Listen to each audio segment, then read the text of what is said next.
Good morning, everybody. The John Deere reps are supposed to come out here today. Excuse me. And check out my tractor.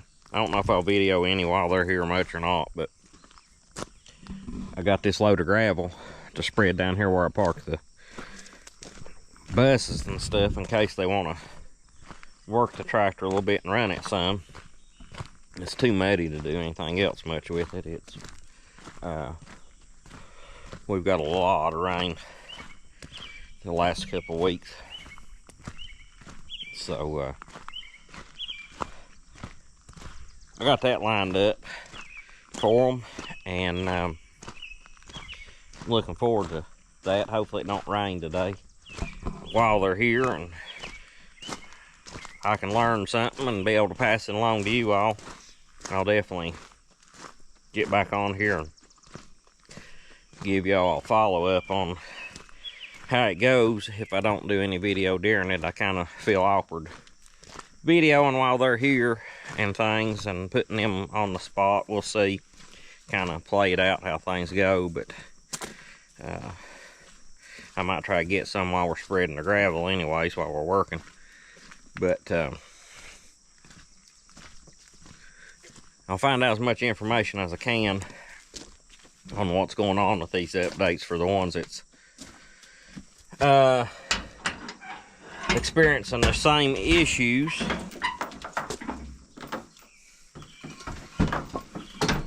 I feel like that, well, I know there's an improvement on mine.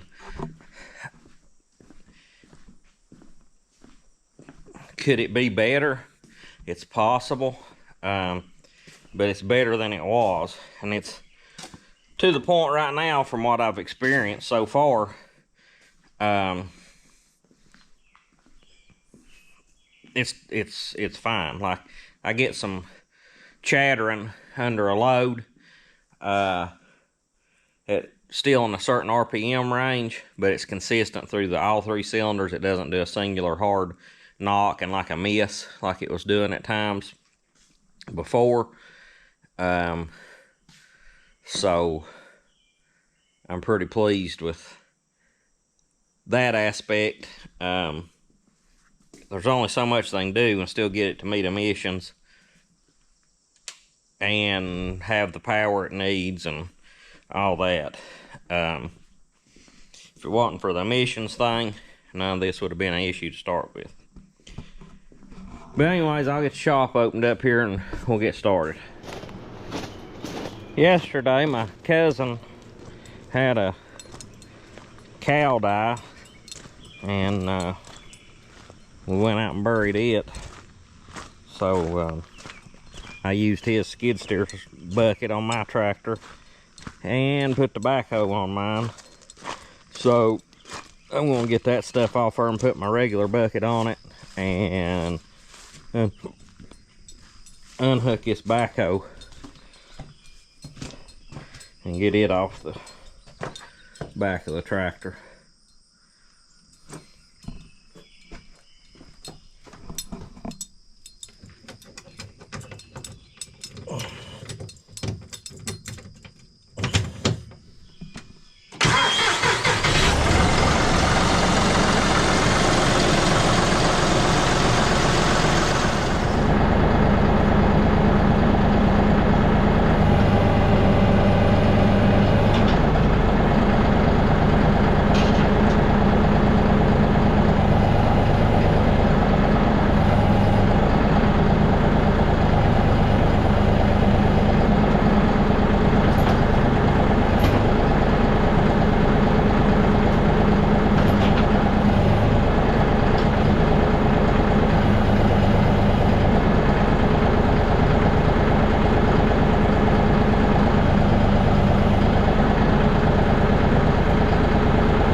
Well, I about got this little place fixed up. I'm gonna scatter a little bit more gravel in a couple places and thicken it up, and then park the buses and the dump truck back here before we get hammered with rain here in a little while.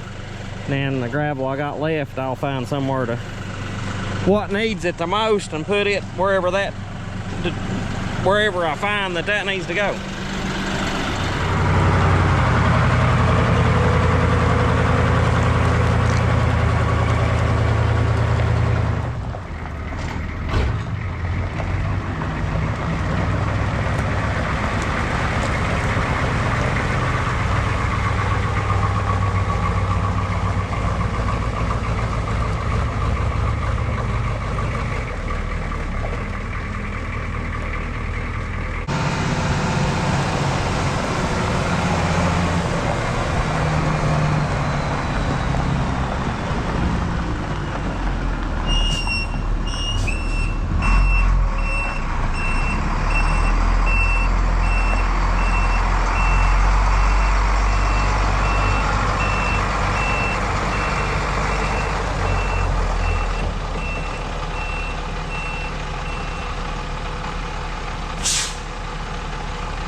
All right, let's talk about our visit. I didn't video any while they was here. Dad mentioned it. He was out here and he asked if they'd care to, and they was a little hesitant, and I didn't want to pressure them. I hadn't even planned on asking them because I know it makes some people uncomfortable. It even makes me uncomfortable to do it video around people that I'm not normally doing it around. I still haven't. I've always been a little backwards when it comes to that type of thing. A lot of people surprised to even do what I do. So, out of respect to them and their privacy and everything, we didn't video it, and I'm not going to mention their names. But there was one Deere representative here from Iowa. I think his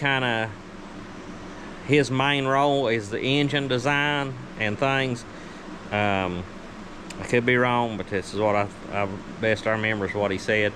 Then there was one from Georgia that he kind of does the follow-up as far as once there's a tractor out in the field and it starts having issues and there's others having that issue, he's kind of the one that's behind getting those issues resolved and listening to those complaints and that type of thing.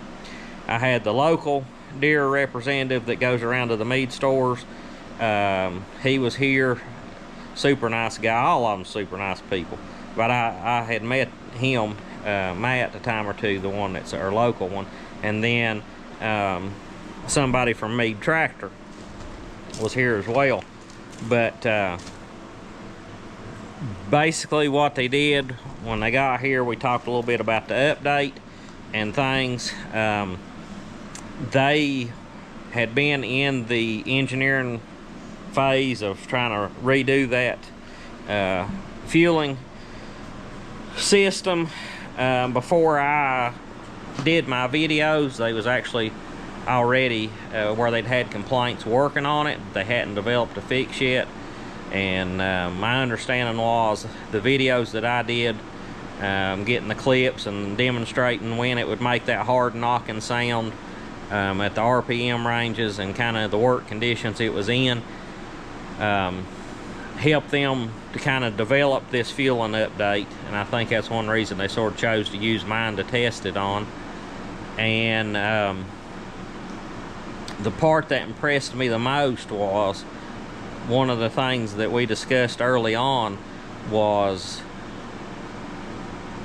about my dislikes of this tractor that I had expressed, I guess in a comparison video between it and the Kubota that I used to have, the M6060, and just some things that I said that I liked on the Kubota better than this one, and then there's things on this one I like better than the Kubota.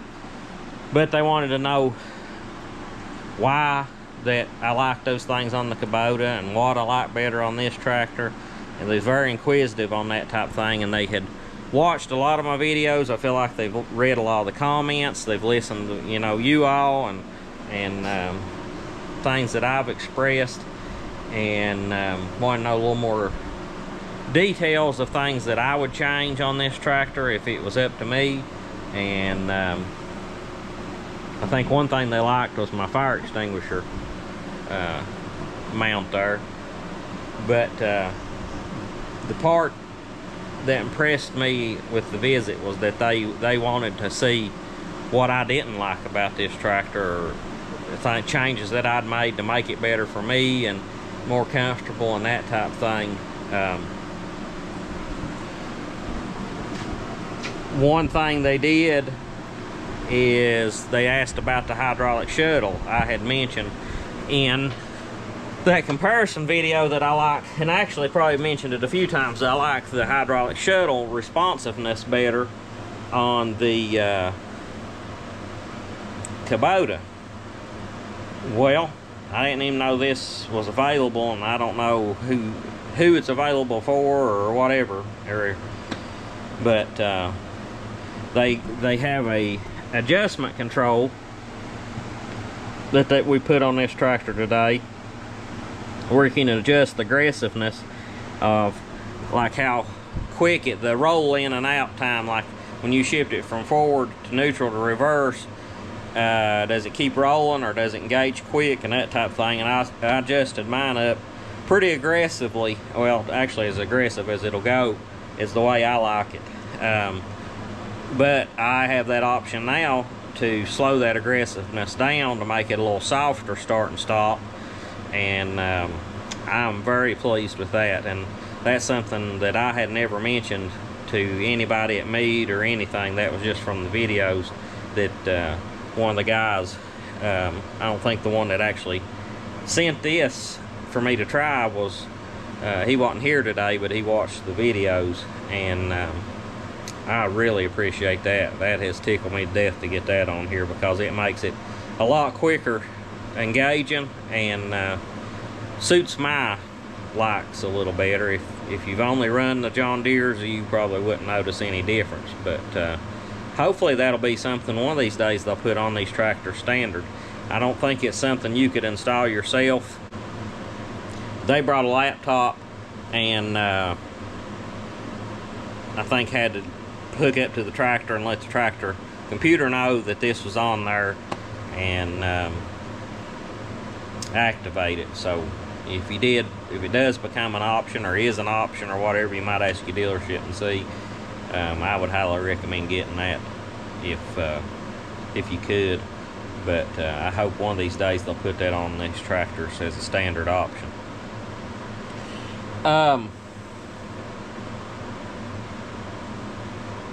Trying to think what else. On the fueling update, like I said, I have been testing it here for a few weeks.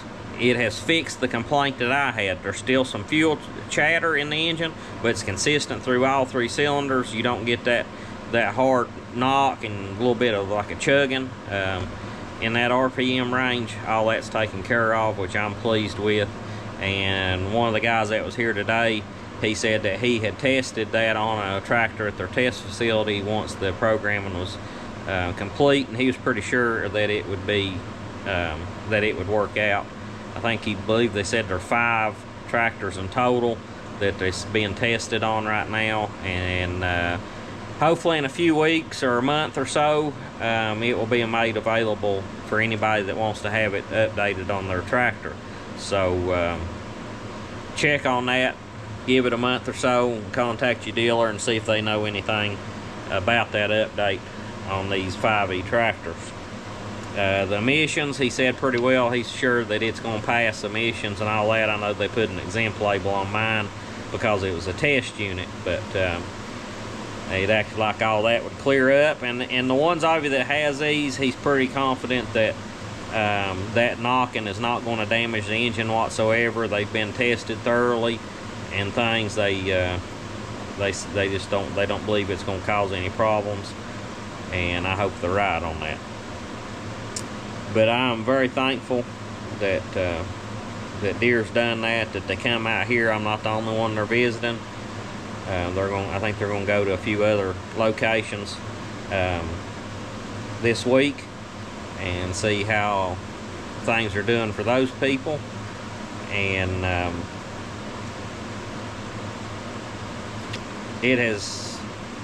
the experience today has changed my outlook on John Deere big time. I never would have ever thought that people would have come in here to our little area, and a small time person like me, and asked for opinions. And I think they genuinely listened to the complaints and compliments both I had, and I was pleasantly surprised with today's visit. I wish it's one of them deals. It'd been nice to have videoed the whole thing if I could have, but you don't have as comfortable of a conversation when there's cameras involved. And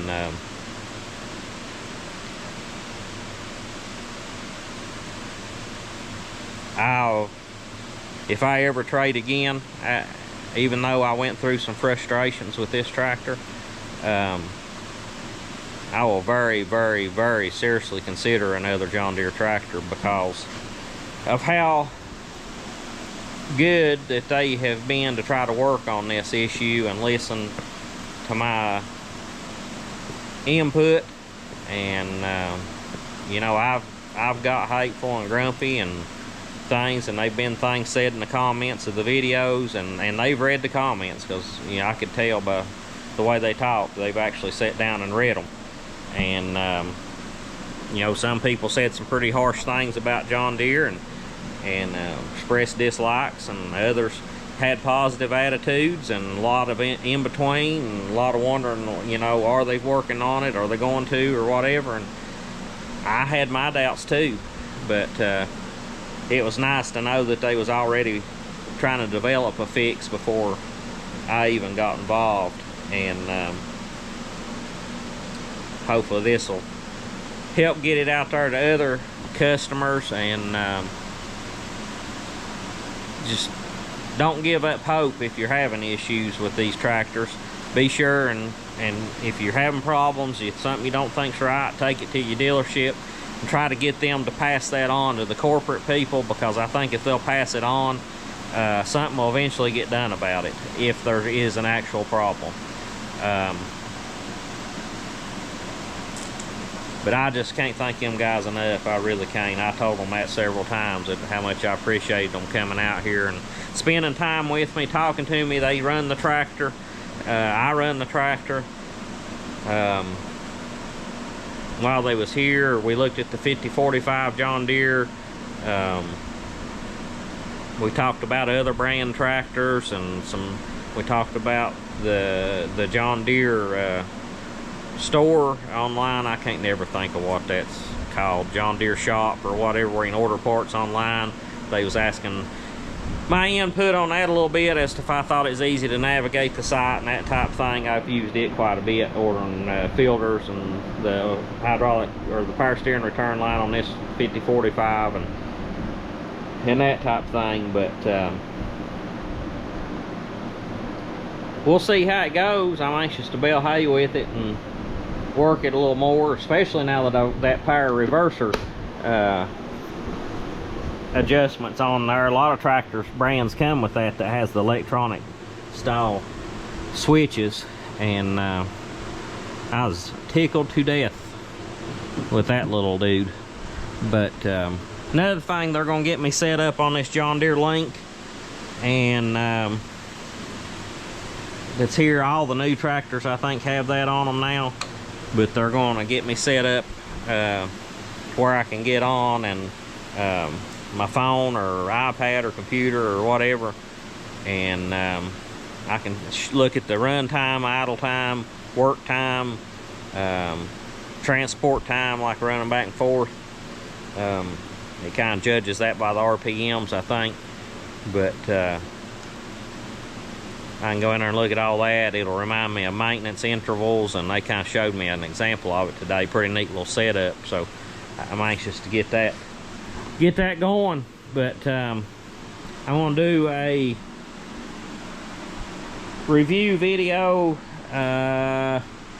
here in a few days, between my thoughts now after a few months and about 260, well, I've got over 260 hours on this John Deere now. Now that some of the problems are took care of and things, we're going to do a little talking on my thoughts between the two tractors at this point, the Kubota and the John Deere, because that's the two I can compare. And if I was going to buy a tractor right now, which one I would buy. But I just want y'all to know I've not got any monetary compensation or no bribery or nothing. They've wanted to help. I generally believe they've wanted to help get this thing fixed and make sure the customers are satisfied. And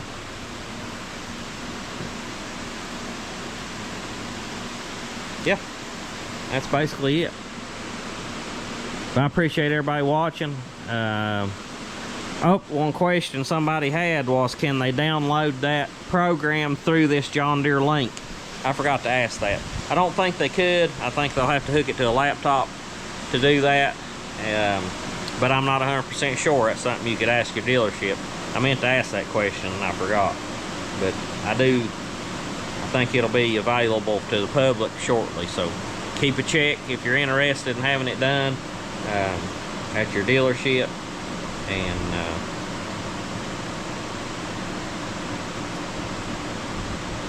appreciate everybody watching. Without you all as viewers, it might be a little harder to get some of this done. And y'all gave me a lot of insight on other people having the problems and not just me. So we will talk to you later, and thanks for watching.